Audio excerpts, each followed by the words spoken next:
Welcome back to another video, everybody. Today I'm going to be talking about when should you save.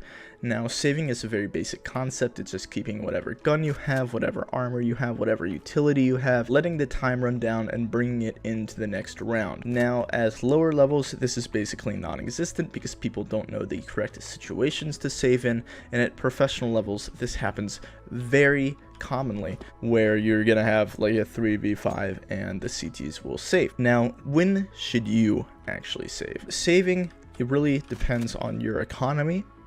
If you have enough money to buy yourself next round, maybe a teammate, how the rounds have gone, like what state of the game it's in, if the rounds have just gone back and forth, if you have a loss bonus. But most importantly, is the round actually winnable? And we're going to be talking about CT saving. T-side saving is a completely different thing just because there's actually a different mechanic for it. As a T, if the clock runs down, you do not get any bonus income. And if you were to die within about the 5 seconds it takes from the round ending for the next round to start, you do not bring anything into the next round and you don't have any income. So there's a lot more to T saving. A lot more things have to be considered. In professional games, you're going to see people worry about their economy more and worry about their loss bonus and actually calculate how much you have next round, see if you can drop somebody. But for you as a player, the most important thing is to realize if the round is actually winnable or not. Let's talk about winnable rounds. All right, if the numbers are even, so if it's a 4v4, 3v3, 2v2, it's most likely a winnable round. Even if you don't have the proper utility, even if you don't have a kit, it's going to be, you have a good chance to win that round. If it is a 2v3, 3v4, 4v5, it depends on your utility that you have. For example, if I'm playing train, alright, and we have 2 people on B, 3 people on A. Those 2 people die, but they only kill 1 person. It's a B rush, they die, they only kill 1 person, so now it's a 3 versus 4.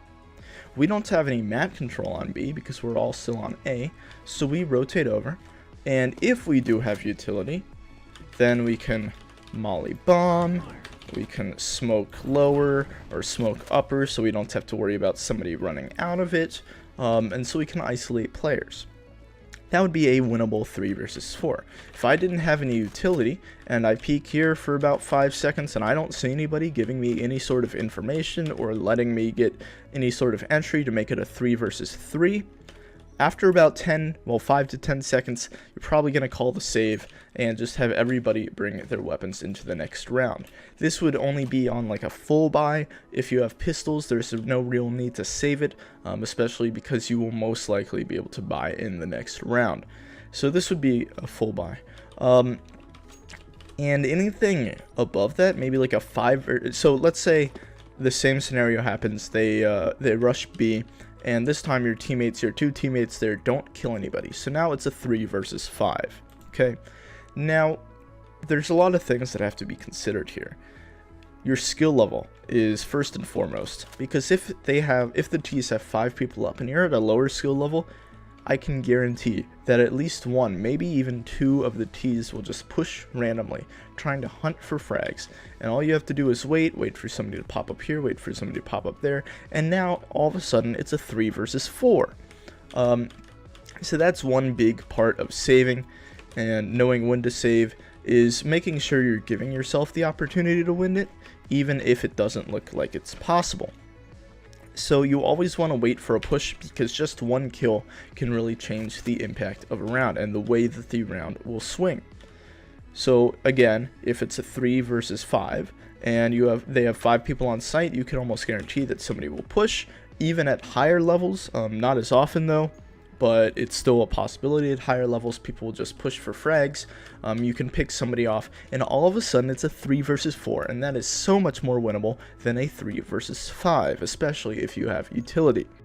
A lot of times, let's say, so train is a map where it's very quick rotate. So if we went on to a map like the Inferno, there we go, the rotate times are a lot longer. And this is just because the map is designed differently. So as you can kind of see before it went away, if my console wasn't up, you would have been able to see that there's a speedway, and this speedway is the main form of rotation from both B players and A players, and it does take a while. It is no longer an easy task to just rotate over to B site or A site like it is on train. So this adds a completely new set of requirements for a save. So let's say you're playing a default 3-person A, 2 people B, and your B team gets shut down. They only get 1 kill. It's a B rush, obviously, so it is now a 3 versus 4. Okay, now you have to run all the way over there. They already have bomb down. There's no stopping that. One could already be holding the CT rotate. So it is not uncommon to call for a save, even in a 3v4 situation on Inferno. Especially if you do not have any utility, it's an easy call for a save, because the T's are going to get in such good positions that will be very hard for you to get them out of. And you're most likely just going to want to carry the guns into the next round. Your probability of winning the round is very low. Now, if it's a 3 versus 3, 4 versus 4, 2 versus 2, obviously you're going to want to go for it. That's pretty much a uniform rule that if the numbers are tied, then you should probably go for it. Also, Inferno has a big ability to play for exits. So exit fragging is when you're trying to save your gun, but you're getting close enough that you're waiting for the T's to run away from bomb when it's going to explode, and you can catch them off guard and get kills. This is not to obtain their weapons unless you have a pistol.